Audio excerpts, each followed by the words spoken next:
आगे ये भी चुका था। Hello student, how are you? Class 21 में आपका स्वागत है। मैं मुस्तकीम अहमद नई वीडियो के साथ बहुत इंपॉर्टेंट क्वेश्चन लेकर आया हूँ। आज देखिए, जो बोर्ड में ज़्यादातर मालूम किया जाता है। पहला देखिए हमारे पास क्वेश्चन क्या है। क्वेश्चन ये हमारा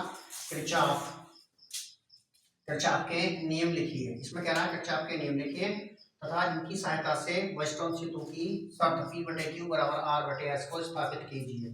तो सबसे पहले हमें किरचॉफ के नियम लिखने हैं, उसके बाद वेस्टर्न सेतु की शर्त हमें यहाँ पर लिखनी है। तो सबसे देखिए हमारे पास है किरचॉफ के नियम। देखिए किरचॉफ ने अपने सरल परिपथों के लिए निम्नलिखित दो नियम दिए थे और दो नियम इस प्रकार है। हमारा प्रथम नियम है आपका संधि का नियम।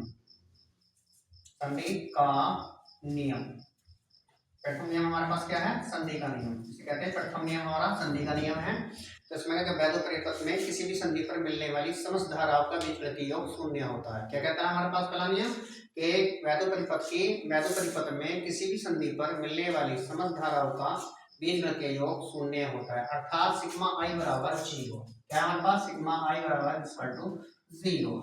इसका मतलब ये है कि हम जब इसको समस्त धाराओं का शून्य जब होगा कि संधि की ओर आने वाली धाराओं को हम धनात्मक लेते हैं और संधि से दूर जाने वाली धाराओं को ऋणात्मक लेते हैं। अब इन संधि की ओर आने वाली धाराओं का योग बराबर होता संधि से दूर जाने वाली धाराओं के योग के बराबर। अब यहाँ पर जो है दूसरा नियम मेरे पास है वोल्टता का नियम। वोल्टता का नियम, वोल्टता का नंबर 2 है वोल्टता का नियम। अब यहाँ पर वोल्टता का नियम ये कहता है कि किसी बंद पात्र से गुजरने वाली विद्युत धारा तथा उसके संगत प्रतिरोधों के गुणनफलों का बीजगणितीय योग तथा उस पर लगने वाले विद्युत भार बलों का बीजगणितीय योग बराबर होता है। तो दूसरा नियम यह कह रहा है हमारे पास, जो मैंने बताया, इसमें किसी बंद पात्र में बहने वाली धारा उसके संगत प्रतिरोधों के गुणनफलों का बीजगणितीय योग और उस पर कार्य करने वाले विद्युत भार बलों का बीजगणितीय योग आपस में बराबर होता है। अर्थात यहाँ पर क्या होगा?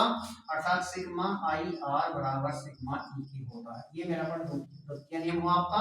ये मेरे पास प्रथम नियम है sigma I equal to 0, sigma I R बराबर सिग्मा ई। जैसे क्वेश्चन कह रहा था उस क्वेश्चन के अनुसार मैंने इतना लिखा है कि क्वेश्चन में कह रहा है किरचॉफ के नियम लिखिए बस। और बाकी अगर ये कहता है कि डायग्राम अनुसार रहता है परिपथ किरण खींचिए, तब मैं यहाँ चित्र बनाकर मैं यहाँ पर वर्णन करता हूँ। चित्र के लिए यहाँ पर नहीं कहा गया है, केवल नियम लिखवा रहा है। दोनों नियम मैंने यहाँ पर लिख दिए। अब उसके आता है वाइस्टोन सेतु। वाइस्टोन क्या आता है? प्रोफेसर इंग्लिश के वैज्ञानिक थे, इंग्लैंड के वैज्ञानिक प्रोफेसर वाइस्टोन ने एक व्यवस्था का निर्माण किया जिसे हम वाइस्टोन सेतु कहते हैं। इसमें क्या होता है? इसमें 4 प्रतिरोधों को संयुग्म में जोड़कर एक समांतर चतुर्भुज बनाते हैं। इसके एक विकर्ण में हम जो है धारामापी को जोड़ते हैं तथा दूसरे विकर्ण में हम एक सेल को जोड़ते हैं। इसका एक विकर्ण टीडी में एक धारामापी जुड़ा हुआ है, दूसरा विकर्ण मेरा एसी, इसके बीच में एक सेल जुड़ा हुआ है और इसमें दो कुंजी होती है K1 K2। K1 को दबाने पर जो है सेल जो धारा प्रवाहित होने देता है, जो जाकर वो संधि के पर जाकर दो भागों में बढ़ जाती है। ऐसे यहाँ पर जो है कुंजी K1 K2 दबाएंगे तो इसमें कोई धारा प्रवाहित नहीं होगी, यह शून्य विच्छेद स्थिति पे होगी। अब इसका जो सिद्धांत है ये वाइस्टोन सेतु,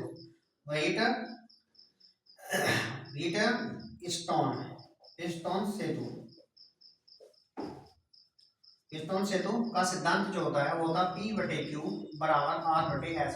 फिर हम इस शर्त को हम सिद्ध करेंगे।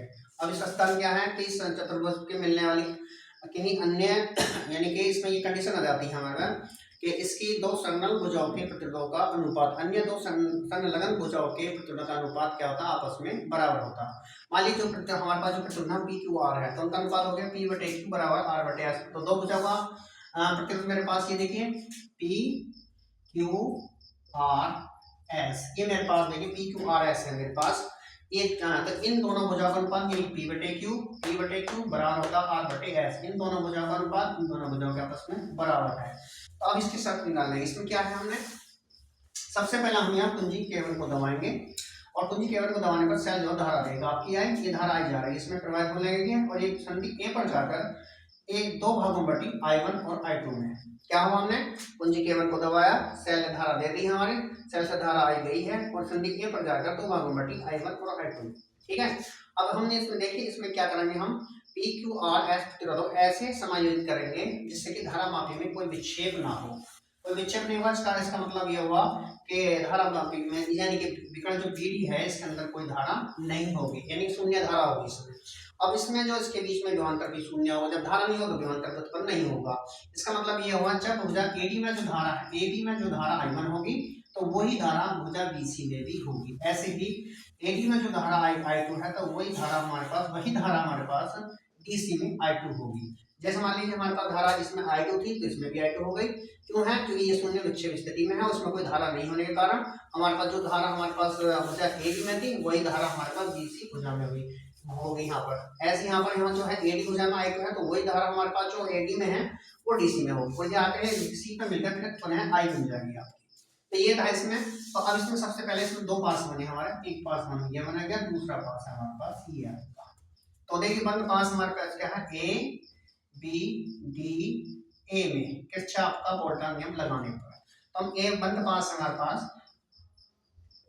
बंद पास A B D A में किरचॉफ का द्वितीय नियम लगाने पर तो हमारे पास क्या हो जाएगा, तो हम लगाएंगे यहाँ पर I1, यहाँ पर जो हम लिखाएंगे यहाँ पर, तो मेरे पास क्या होगा I1P माइनस I2Q बराबर 0। IQ नहीं, I2R आएगा, I2R। तो हमारे पास I1P माइनस I2R, क्योंकि ये पॉजिटिव है, जब ये धारा का दिशा इसकी अलग है, इसकी धारा अपोजिट है, तो हमें इसलिए हमारे पास I1P माइनस I2R बराबर हो जाएगा 0। तो ये हो जाएगा I1P बराबर I2R, ये इक्वेशन हो जाएगी फर्स्ट। इसी प्रकार हम बंद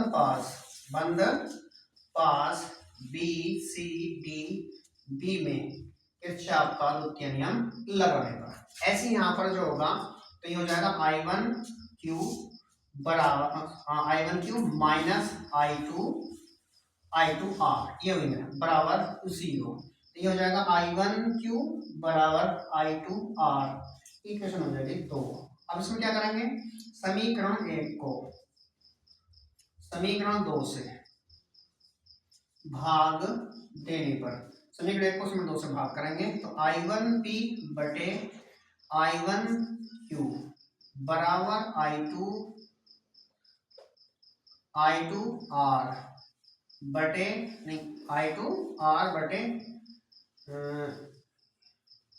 इसमें S आ गई ना, S रहेगी आपका, सॉरी यहाँ पर गलती होगी क्योंकि मैं यहाँ पर दूसरी I2S है, ठीक है।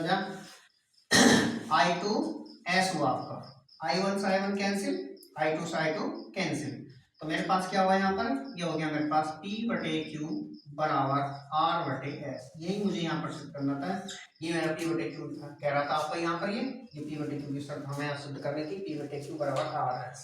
तो मेरे पास पहले इसमें लगाया वोल्ट करने, फिर दूसरे में इसमें लगाया, तो इसमें हो गया हमारे पास I1P minus I2R equal to 0, I1P equal to I2R, इधर माइनस हो जाएगा प्लस हो जाएगा, समीकरण नंबर हो जाएगी आपकी 1। इस प्रकार वन पास आपका B C D A में किरचॉफ का द्वितीय नियम लगाने पर I1Q माइनस I2S बराबर 0।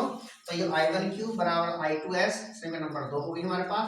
समीकरण 1 को समीकरण 2 से भाग दे देंगे तो I1 से I1 कैंसिल हो जाएगा, I2 से I2 कैंसिल हो जाएगा, P बटे Q बराबर R बटे S। यहाँ पर हमारे जो है क्वेश्चन पूरा कंप्लीट हो जाता है। यही हमारी आज की क्वेश्चन था, बहुत इंपॉर्टेंट, बोर्ड में ज्यादातर मालूम किया जाता है, तो इसे पक्का करें, बहुत आसान तरीके से, सिंपल सा क्वेश्चन है बिल्कुल। जल्द ही 5 मिनट आपका क्वेश्चन तैयार हो जाएगा। आपसे गुजारिश है हमारे चैनल को सब्सक्राइब करें, लाइक करें, शेयर करें। धन्यवाद।